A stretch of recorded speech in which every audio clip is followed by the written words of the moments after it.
রিক্ত আমি নিঃস্ব আমি, দেবার কিছু নেই, আছে শুধু ভালোবাসা, দিয়ে গেলাম তাই। 2.5 কোটি টাকা বাকি খেয়েছেন ক্ষমতাচ্যুত সাবেক প্রধানমন্ত্রী শেখ হাসিনা। জি, আপনি ঠিকই শুনেছেন। সরকারি কার্যালয় ও বাসভবনের খাবার সরবরাহের বিল বাবদ শেখ হাসিনার কাছে প্রায় 2.5 কোটি টাকা পাবে বাংলাদেশ পর্যটন কর্পোরেশনের নিয়ন্ত্রণাধীন প্রতিষ্ঠান হোটেল অবকাশ। এখন এই বকেয়া বিলের দায় নিতে চাচ্ছে না অন্তর্বর্তী সরকারও। ফলে টাকা আদায় নিয়ে তৈরি হয়েছে অনিশ্চয়তা। শনিবার এক প্রতিবেদনে এই তথ্য জানায় দৈনিক প্রথম আলো।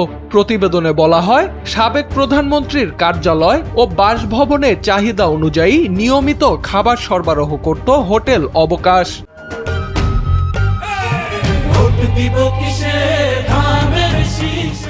এ বিষয়ে উভয় পক্ষের মধ্যে চুক্তিও ছিল। চুক্তি অনুযায়ী খাবার সরবরাহ করা হলেও বিল আংশিক পরিশোধ করা হতো, আর কিছু অংশ বকেয়া থেকে যেত। 2024 সালের আগস্টে ছাত্র জনতার অভ্যুত্থানে আওয়ামী লীগ সরকারের পতনের পর সেই বকেয়া বিল আর পরিশোধ করা হয়নি। বকেয়া আদায়ে কয়েক দফা প্রধান উপদেষ্টার কার্যালয়ে চিঠি দেয়া হলেও গত 1.5 বছরে কোনো অর্থ পায়নি হোটেল অবকাশ।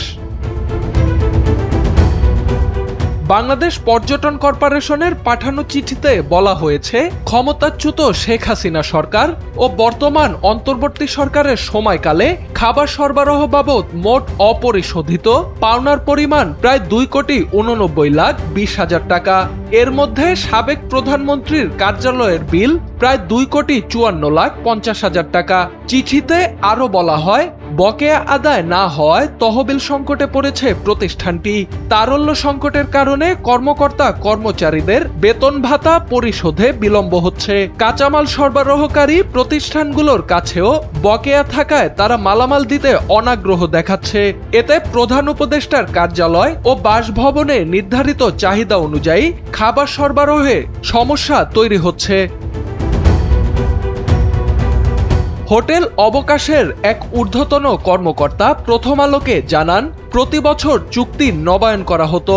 সাবেক প্রধানমন্ত্রীর সময়ে 173 আইটেমের খাবার সরবরাহ করা হতো। বর্তমানে প্রধান উপদেষ্টার জন্য নির্ধারিত মূল্যে 460টি আইটেম সরবরাহ করা হচ্ছে। তিনি জানান, এসব খাবার সরবরাহে প্রতিষ্ঠানটিকে নিজের তহবিল থেকে অর্থ ব্যয় করতে হয়। 3 মাস পর পর বকেয়া বিল জমা দেয়া হয়। এরপর ধাপে ধাপে বকেয়া বিল পরিশোধের নিয়ম থাকলেও এখন সেই অর্থ আর পাওয়া যাচ্ছে না। সোহান আল রাজি, এনপিবি।